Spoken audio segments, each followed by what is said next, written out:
السلام علیکم ورحمۃ اللہ وبرکاتہ۔ درس قرآن انٹرنیشنل کا میزبان سہیل بابا آپ کی خدمت میں حاضر ہے۔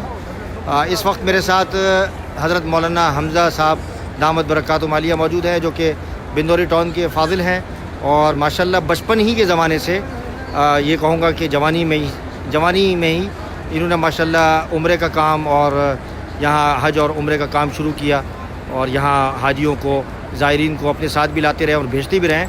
تو ان کے پاس کافی ذخیرہ ہے یادگار اور مقدس مقامات کے سلسلے میں۔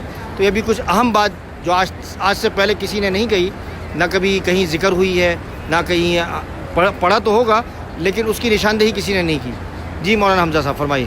السلام علیکم ورحمۃ اللہ وبرکاتہ۔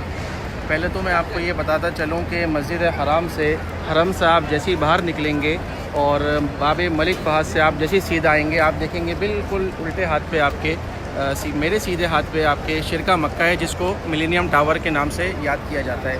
اس کے برابر میں بالکل جو ہے وہ کلاک ٹاور ہے، جس میں یہ 7 بلڈنگز ہیں۔ اس میں بتانے کا مقصد یہ تھا کہ یہ شرکہ مکہ ہے، اس کے اندر حضرت ابو بکر صدیق رضی اللہ تعالی عنہ کا گھر تھا۔ جیسے ہی آپ ملک فہد سے آئیں گے اور سیدھا جائیں گے تو KFC سے بالکل 2 سیڑھیاں اوپر جا رہی ہیں، تو بالکل سیدھا علی طول جو ہے وہ حضرت ابو بکر صدیق رضی اللہ تعالی عنہ کا گھر تھا۔ یہ وہی شارع روڈ ہے، آپ دکھائیے مولانا، یہ وہی روڈ ہے جہاں سے آپ علیہ الصلوۃ والسلام نے ہجرت کی تھی۔ آگے جا کے یہ کبوتر چوک ہے، اس سے آگے جا کے ایک شارع ابراہیم خلیل ہے، دوسری شارع ہجرہ ہے۔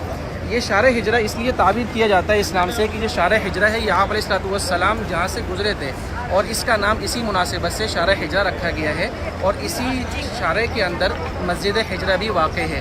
تو یہاں پہ آپ علیہ الصلوۃ والسلام سیدھا غار ثور گئے تھے، اور وہاں پر جو ہے 3 دن انہوں نے قیام کیا۔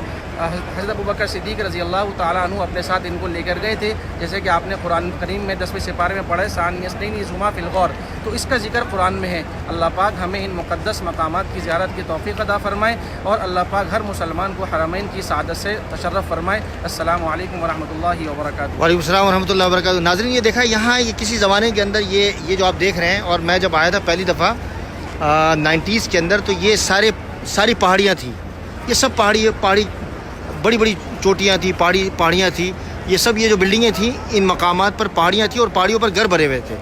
تو ان پہاڑیوں پر جو گھر بھرے ہوئے تھے اس کو توڑ کے اور اس کو تراش کر کے پھر یہ بلڈنگیں بنی ہیں۔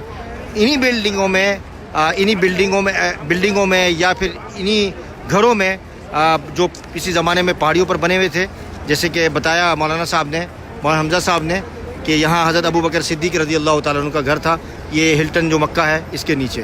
جزاکم اللہ۔ السلام علیکم ورحمۃ اللہ وبرکاتہ۔